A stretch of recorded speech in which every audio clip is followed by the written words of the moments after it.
a su semanal Martes de Muertos. Yo soy Matilda Ávila, conocida como Matilda la Muerta, y esto es un nuevo episodio de Muerte Curiosa.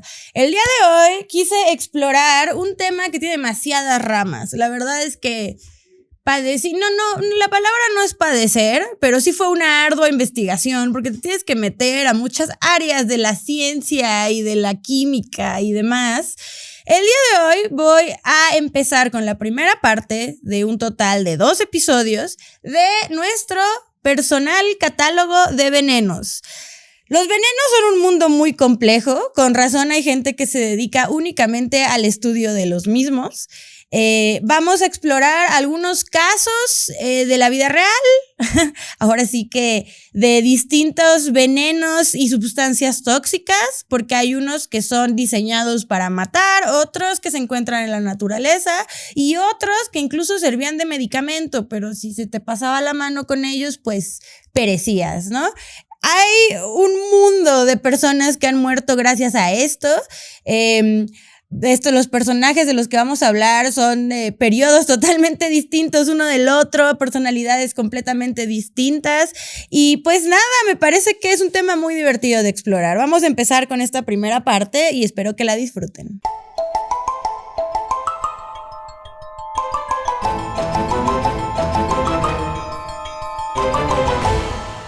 Bueno, creo que lo correcto sería empezar por definir qué es el veneno, cómo se cataloga y cuántos venenos hay en el mundo. Digo, o sea, nombres de venenos hay varios, pero ¿cómo los podemos diferenciar? El veneno es una sustancia que cuando es administrada, inhalada o ingerida por un organismo vivo, tiene resultados fatales en su cuerpo. Estas sustancias tóxicas pueden ser sólidas, líquidas o gaseosas y se clasifican de la siguiente manera. Las categorías de los venenos son corrosivos, irritantes, inorgánicos, orgánicos, mecánicos, neuróticos, cardíacos y asfixiantes. Bueno, el día de hoy en este episodio vamos a explorar 6 casos con distintos tipos de venenos. Solamente quisiera aclarar que, como les decía, no todos, lo interesante de los venenos es que hay unos que están diseñados para asesinar personas, hay otros que existen en la naturaleza que pues no son aptos para su consumo, pero la gente lo ha hecho de una u otra manera, hay otros que son partes de ciertas plantas y animales como su forma de protegerse del ambiente exterior. La verdad es que es un mundo muy interesante, así que vamos a empezar con uno de los más famosos, porque lo vemos en todos lados, y también vamos a empezar con personajes bastante notorios en la historia que fueron grandes usuarios del cianuro. El cianuro es un veneno que ataca el sistema nervioso central y fue muy famoso entre ciertas personas en Alemania que eran parte de un régimen, como no puedo decir la palabra creo porque nos desmonetizan. Ya saben, gente con bigote alemana, tenían campos de concentración, espero podamos conectar, ¿no? De hecho, creo que han visto varias películas, esto también es famoso entre ellos, entre los agentes de los servicios secretos y los espías. ¿No han visto estos clásicos lentes que si pasa cualquier cosa le picas un botón y en la parte de atrás sale una pastilla de cianuro y te la tragas y te mueres? Las pastillas de cianuro eran como que muy útiles en este tipo de conflictos políticos o de espionaje porque eran bastante prácticas. Entre sus famosos usuarios que perecieron después del uso de las pastillas de cianuro fueron Heinrich Himmler, el segundo hombre más poderoso del Tercer Reich, Hermann Göring, que era el jefe de la Luftwaffe, y algo, es como un dato curioso. ¿Ubican al Barón Rojo? Supongo que algún día hablaremos del Barón Rojo, que era el que más aviones derribó en la Segunda Guerra Mundial. O sea, era como el más top de los aviones en el mundo en ese momento. Pues después de él iba este señor que en la Primera Guerra Mundial también tiró muchísimos aviones enemigos y por eso luego se hizo jefe de la Luftwaffe. Este señor en realidad fue condenado a muerte tras los famosos juicios de Nuremberg por sus crímenes de guerra. Pero él me parece que le pidió que le dispararan en la cabeza rápidamente. Lo querían colgar, pues. y él no quería. Entonces dijo, bueno, dispárenme. Y le dijeron, no, ya no tienes autoridad aquí. Y me parece que todavía tenía ahí un par de individuos fieles a él que lograron pasarle a su celda una pastilla de cianuro, con lo que se suicidó. O sea, era importante mencionar esto porque varios de estos personajes fueron ejecutados. Él iba a ser uno de ellos, pero hay otros que se adelantaron a la ley y decidieron suicidarse todos. De hecho, este acto en alemán, eso está interesante. Si tú hablas alemán o por aquí hay alguien que entiende alemán, el lenguaje me parece muy divertido porque al parecer el Selbstmord, que la traducción literal es el autoasesinato, es en lo que recurrían estas personas cuando de la nada, pero cuando el Tercer Reich cayó, cierto señor con bigote que pintaba murió y todos se rindieron y la Segunda Guerra Mundial iba hacia la culminación. Antes de que los ejecutaran o los arrestaran, era como, no, vamos a morir todos y todas nuestras familias, bueno, como el mencionado Heinrich Himmler, este señor justo procedió a tragar cianuro y a dárselo a su esposa y a sus hijos. O sea, nos vamos todos al diablo porque, por desgracia, en este tipo de conflictos lo pagan todos, aunque tú nada más estés casada con el señor y no tengas nada que ver. En fin, otra usuaria famosa de este momento fue Eva Braun. Ustedes conocerán a Eva Braun por ser la esposa de este señor que tenía bigote y pintaba. Lo interesante de esto es que, bueno, ellos ya estaban en un búnker. Esto no tiene nada que ver con venenos, discúlpenme, me estoy explayando, pero digamos que estaban en un búnker, ya estaba culminando la Segunda Guerra, no estaba todo saliendo acorde a como los alemanes les hubiera gustado, entonces sabían que el fin era inevitable y posiblemente... ¿Recuerdan a Mussolini, que era otro miembro de los poderes del eje? Bueno, pues su propio pueblo se tornó en su contra y lo asesinó a golpes y lo colgaron su cadáver de él y su esposa y otros individuos en una plaza. Si buscan fotos del cadáver de Mussolini, verán que lo dejaron en pésimo estado. Cosa que este señor que pintaba, austriaco, quería evitar. Entonces, primero procedió a casarse con Eva Braun. Así es, se casó el mismo día que se mataron, porque quería que esta mujer fuera recordada más que como su amante, sino como su legítima esposa. Se casaron y luego probó el cianuro que tenía con su perro, su adoradísimo perro, porque él era un gran amante de los animales. Y pues mató a su perro, lo cual fue muy triste, eso fue muy sad. Y ya que vio que funcionó el cianuro, se lo dio a esta señora Eva Braun y él procedió a dispararse con un arma, ¿no? Pequeña clase de historia que no tiene nada que ver con el tema y al mismo tiempo sí, a lo que voy es que para los nazis era común siempre cargar. De hecho, había varias maneras de portar pastillas de cianuro. Había unos que se los ponían en ciertas decoraciones de los sacos, en los collares. Había portadores de cianuro específicamente para eso, que era como común que la gente lo trajera porque cualquier cosa que pasara, incluso antes de que culminara la Segunda Guerra, si te atrapan siendo espía o queriéndote sacar información y te van a torturar y hacer cosas horribles, pues tal vez lo mejor sería tragar cianuro, morir y ahorrarte todo eso, ¿verdad?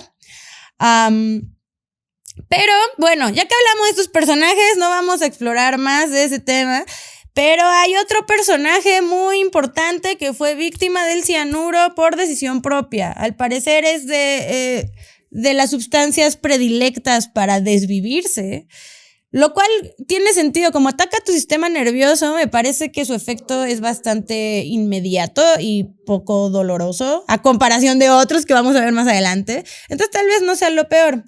Vamos a hablar de este señor que fue interpretado por Benedict Cumberbatch en una película que se llama The Imitation Game, que posiblemente hayan visto. Si no, la verdad se la recomiendo mucho. Y así es de Alan Turing. Alan Matheson Turing, quien es prácticamente el padre de las computadoras y salvó al mundo, bueno, no al mundo, pero posiblemente a gran parte de Europa por un rato, al descifrar el código de las máquinas Enigma de los alemanes, porque digamos que los polacos ya habían intentado hacer esto, habían hecho avances para averiguar qué carajos estaban diciendo en sus máquinas enigmas.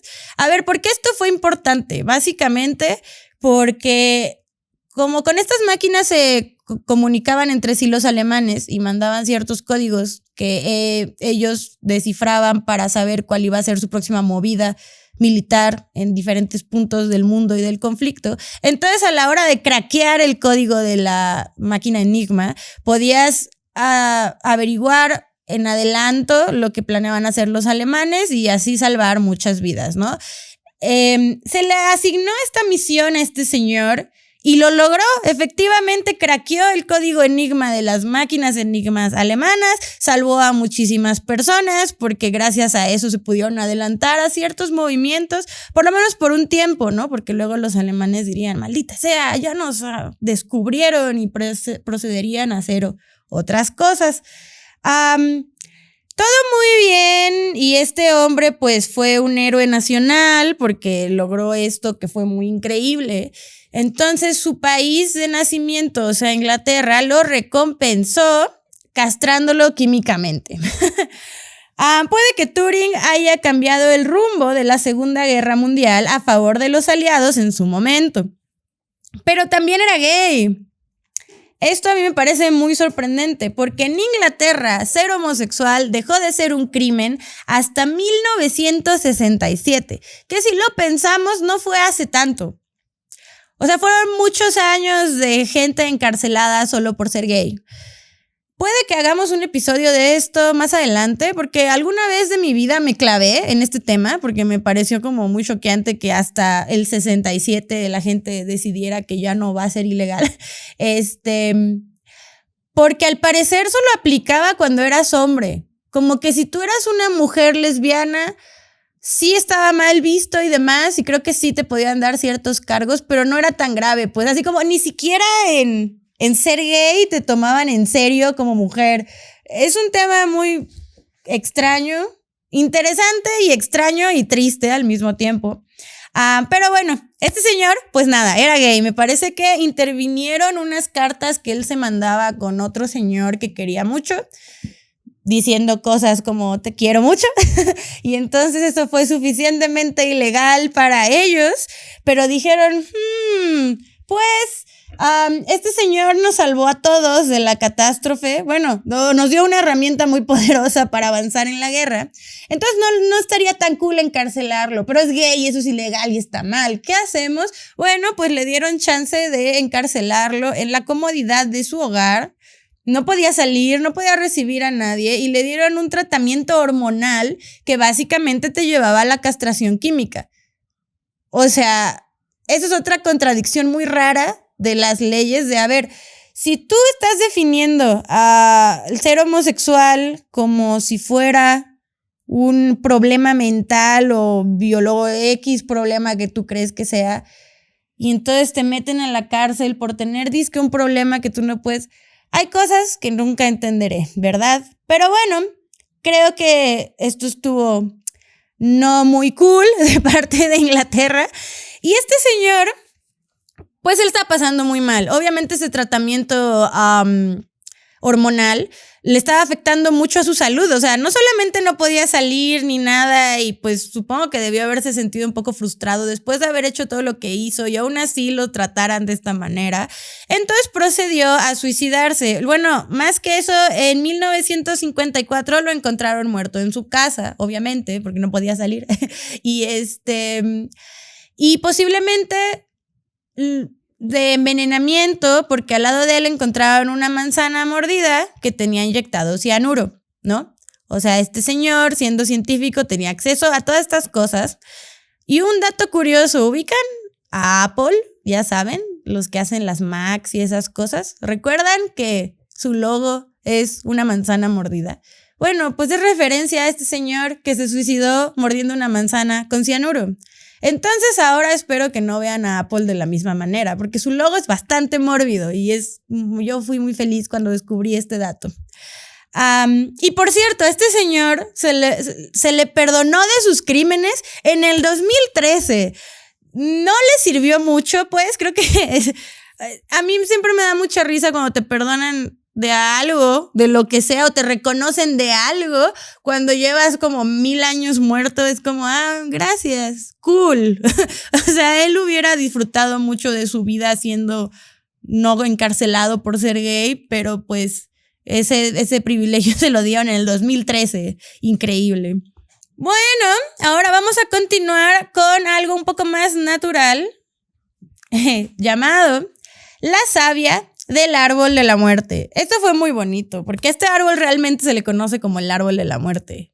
Y se ve, o sea, físicamente no se ve como tal, está cool. El Hippomane manzanilla, conocido como árbol de manzanillo, es considerado uno de los árboles más peligrosos del mundo, ya que su savia es sumamente venenosa y sus frutos tóxicos. ¿Quién fue la víctima más famosa de este árbol? Indirectamente. Juan Ponce de León, este señor explorador español, estaba dando el rol por donde ahora conocemos como Florida. Y sí, aunque ustedes no lo crean, antes de Estados Unidos había gente en América. Creo que es importante recordarlo en estos momentos de la historia. Entonces este señor y su gente fueron atacados por los indios nativos de Florida en ese momento. Y él huyó a La Habana, Cuba, después de esto, y murió al poco tiempo, porque resulta que para estos nativos era común bañar las puntas de sus flechas en la savia del árbol de manzanillo. Entonces este señor la pasó muy mal en los últimos momentos de su vida. Eso le pasa por venir a gentrificar. Tómenlo como idea con la gentrificación que estamos viviendo ahorita. No es cierto, no flecheen a nadie. O sí, no sé, decisión propia. Yo no lo estoy motivando a nada. Y ahora vamos a platicar de la cicuta, ya que estamos hablando de plantas. Y la cicuta tuvo una víctima, tuvo varias, porque al parecer la usaban para matar a muchísimas personas. Pero entre ellas hubo un famoso señor llamado Sócrates. Hace muchos de miles de años existió este señor que sabía cosas. Y como todas las personas icónicas en el mundo, tenía haters, así es, Sócrates tenía haters. Y sus haters lo funaron por crímenes que no cometió, como pasa mucho últimamente. Entre ellos, me parece que lo acusaron de rechazar a los dioses y corromper a la juventud ateniense. O sea, básicamente por proponer nuevas ideas, bye. Lo interesante es que todo este plot en contra de Sócrates no fue... O sea, obviamente al gobierno no le estaba encantando todas estas nuevas formas de pensar, pero fue ideado por 3 personajes que eran como los principales haters de Sócrates. Y bueno, al parecer corromper la juventud y demás, era suficiente razón para condenar a alguien a morir, ¿no? Y así fue. Y de hecho lo condenaron a consumir Conium maculatum, conocida como cicuta, que es una planta que contiene un alcaloide venenoso que ataca también al sistema nervioso. Entonces, básicamente así fue la muerte de Sócrates. Lo obligaron a envenenarse con cicuta. Y esto fue una práctica que siguió muchos años adelante. Era una forma de ejecutar a la gente comúnmente. Y sobre todo en la antigüedad. Eso es lo interesante de los venenos de la antigüedad. Todo venía de cosas 100% naturales. No sé, les digo que este mundo de los venenos, en el episodio que entra, que es la segunda parte de vamos a hablar de un par de historias de antaño, o sea, de antaño en la historia, de gente que se dedicó a envenenar con muchas ganas a mucha gente. Y a partir del estudio de las plantas bastante profundo, lo cual va a estar muy interesante. Ahora vamos a explorar una sustancia muy tóxica, pero que la gente pensó que era increíble para tratar múltiples padecimientos de salud. Y es nada más y nada menos que el mercurio. A mí me encanta hablar del mercurio. Ahorita les voy a decir por qué. Ya lo he mencionado en varios episodios, pero vamos a regresar a lo mismo. El mercurio es un elemento químico natural que al ser ingerido puede ser muy tóxico y fatal, pero por más de 300 años el mercurio ha sido utilizado para tratar múltiples padecimientos a lo largo de la historia. Entre ellos, la sífilis. Les he contado que la sífilis es mi enfermedad favorita. Bueno, volvemos a hablar de ella una vez más. Que por cierto, tienen que checar los ingredientes de sus cremas. Esto también se los había comentado en el episodio de Belleza Mortal. Pero hay cremas, hay de esos skincares caros que te anuncian en TikTok que tienen mercurio. Creo que es importante que chequen eso antes de comprarlo. Si no les importa, pues está bien, mueran de envenenamiento en 50 años, o menos. Pero solo es una recomendación. Olivia Thomas era una modelo y actriz estadounidense que vivió hasta los mozos 25 años de edad. Olivia se casó con un señor llamado Jack Pickford. Hasta ahí todo bien, ¿no? Pero de repente este señor le fue infiel, ¿no? Como la gente suele hacer.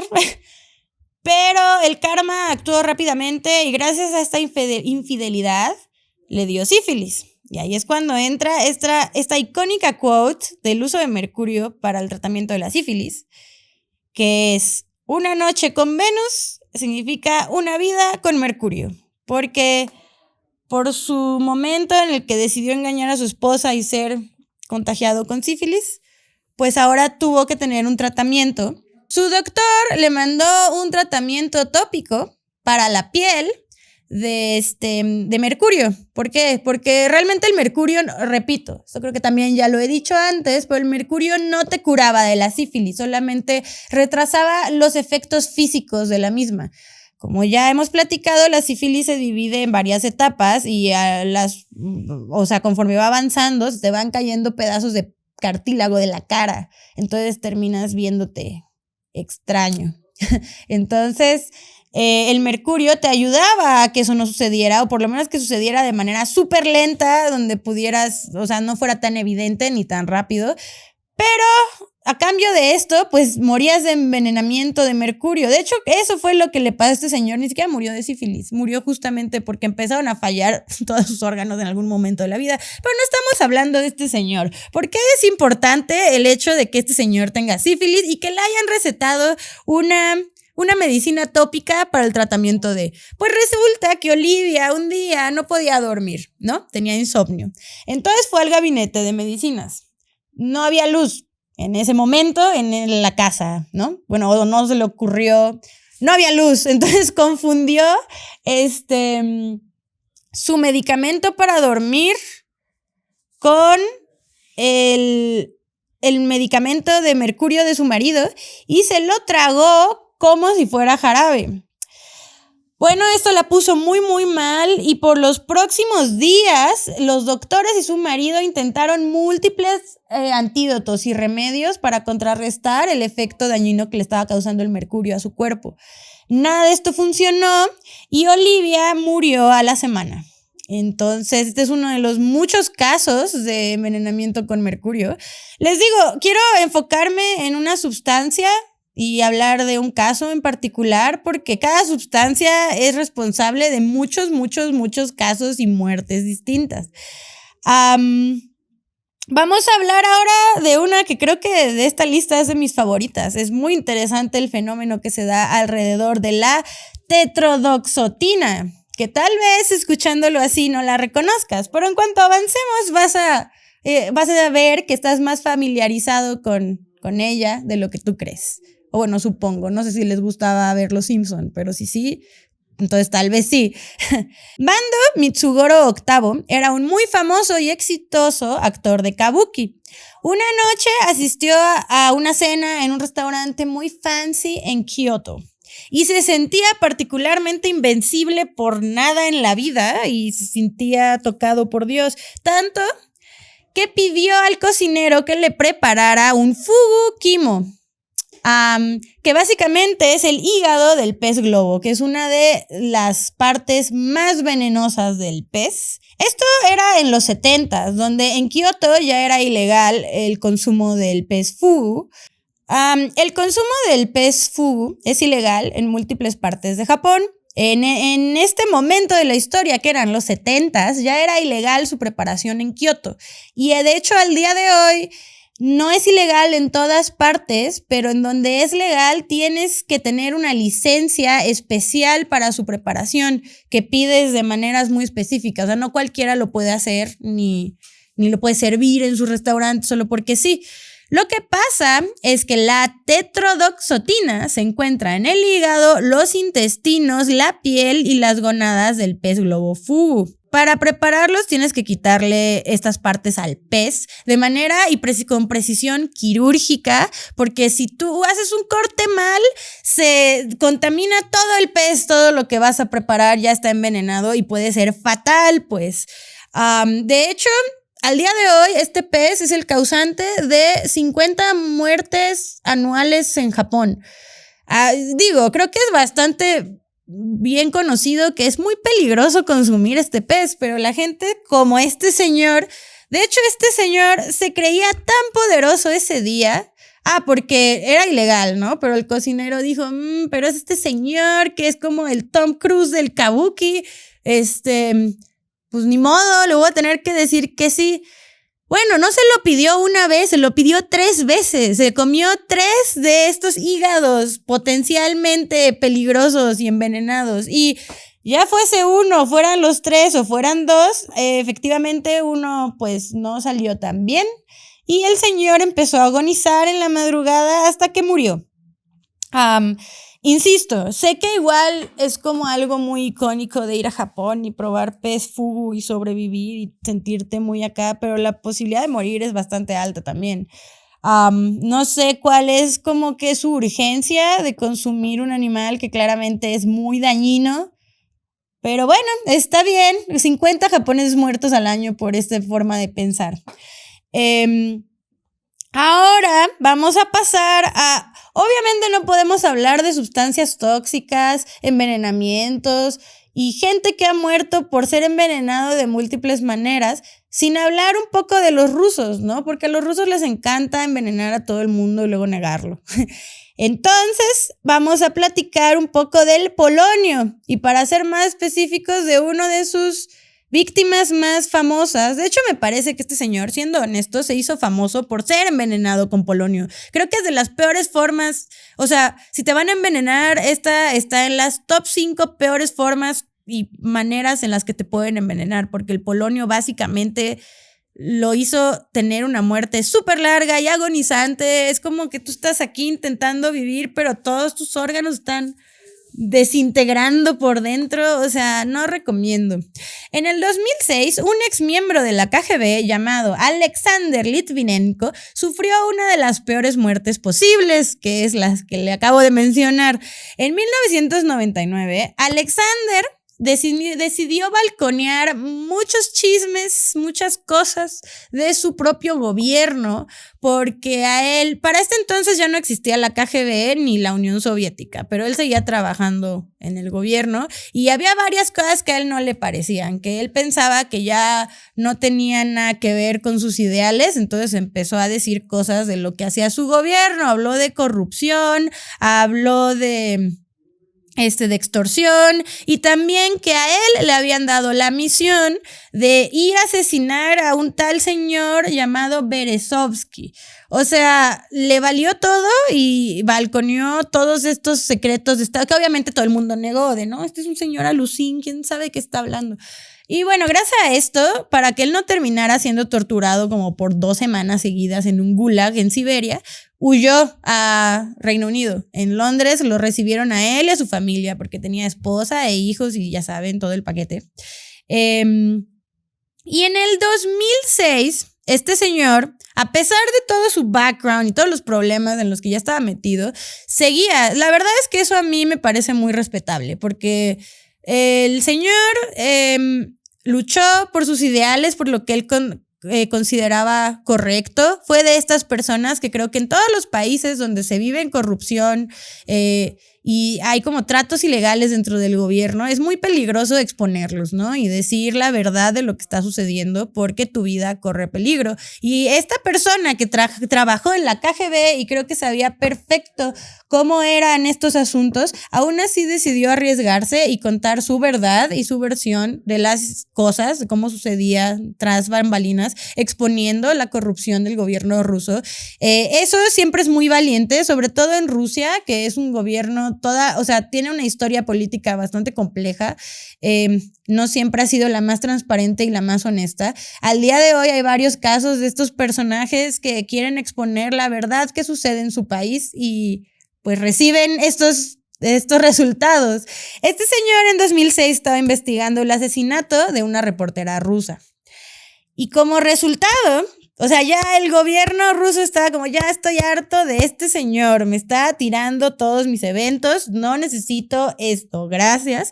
Entonces él fue con otros 2 señores rusos a comer en un día normal de su vida y bebió té, fue a un restaurante y pidió una taza de té.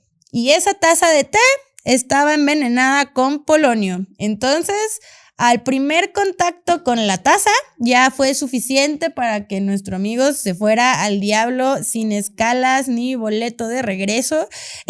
De hecho, estas 2 personas que lo acompañaron fueron arrestados y acusados de que ellos fueron quienes plantaron el polonio o que orquestaron toda esta situación de que lo invitaron a comer ahí particularmente, como también eran rusos que trabajaban con él y demás. Hay muchas ramas de esta situación. Como les digo, este señor tuvo una muerte muy larga, muy dolorosa. Al inicio les costó mucho trabajo entender qué estaba pasando. De hecho, cuando llamó al hospital fue extraño porque llama al hospital como, hola, oigan, estoy muy mal. No, me parece que no llamó, o sea, ya llegó. Y fue como, llegó y dijo, la verdad estoy muy mal, me siento muy mal, no sé qué me dieron, no sé qué pasó, pero me envenenó el gobierno ruso. Y los del hospital estaban como, sí señor, ¿cómo no? Eso pasa. Hasta que ya investigaron su background, vieron quién era y dijeron, ay, no manches, creo que sí lo pudieron haber envenenado. De hecho, unos días antes de morir, esto fue muy largo y horrible. Hay fotos de este pobre hombre agonizando en su cama de hospital. Y sí, creo que es una situación en la que nadie quisiéramos estar. Y le echó la culpa al presidente Vladimir Putin, el cual negó todo, el cual salió a las noticias de ni lo conozco. Yo no sé quién es este señor alucín que dice que yo voy a mandarlo a envenenar. O sus icónicas respuestas de Putin que dice cosas como, pues si yo hubiera querido envenenarte ya estarías muerto. Bueno, al final este señor Alexander Litvinenko sí murió horriblemente y está enterrado en uno de mis cementerios favoritos en todo el mundo, que se llama The Highgate Cemetery, que está en Londres, y lo enterraron en un ataúd de plomo, así como los mismos bomberos de Chernobyl y demás. El polonio es muy tóxico y radioactivo. Pues yo visité su tumba y fue la tumba más tóxica en la que he estado. Entonces, tal vez no debería decirlo con tanto orgullo. Tal vez me expuse yo a la radiación. No creo, porque está en un ataúd de plomo. No lo sé, quién sabe, pero de hecho está interesante su lápida, tiene una foto suya, está hecho como de este material de granito que a mí en lo personal no me gusta mucho, o sea, se murió en el 2006, es una tumba bastante contemporánea. Igual se las voy a compartir en Instagram y aquí si me estás viendo en YouTube. Y este fue uno de los múltiples casos de personas que ha envenenado el gobierno ruso. De hecho, tuvimos un caso reciente, pero vamos a explorar más de estos personajes en el próximo episodio, porque esto es nada más para darnos una idea de cómo operan estas sustancias. En la parte 2 de esta colección vamos a hablar de animales brutalmente peligrosos, los más tóxicos en el mundo, de más casos de gente que fue envenenada por su propio gobierno o de gente que fue envenenada por sus esposas porque ya estaban un poco hartas. Vamos a hablar de una mujer italiana muy famosa. La verdad es que dudé un poco hacer un episodio sobre ella porque ya es tan hablada. pero gracias a ella muchos maridos abusivos perecieron, entonces tenemos mucho que agradecerle. Espero que hayan disfrutado este primer episodio de esta colección de nuestro catálogo de venenos. Nos vemos la próxima semana con la parte 2. Recuerden suscribirse al canal de YouTube si no lo han hecho ya, seguirnos en Instagram @muertecuriosa y también por TikTok. Ando subiendo contenido como puedo, espero les guste, soy nueva a esto de la creación de contenido. Y también escúchenos en Spotify, déjenos por ahí sus comentarios. Por favor, pónganme un comentario de qué les pareció este episodio, qué les ha parecido los últimos episodios. Siempre los leo, intento tomar muy en cuenta sus recomendaciones. Y pues nada, nos vemos la próxima semana. Muchas gracias por un episodio más, mortales.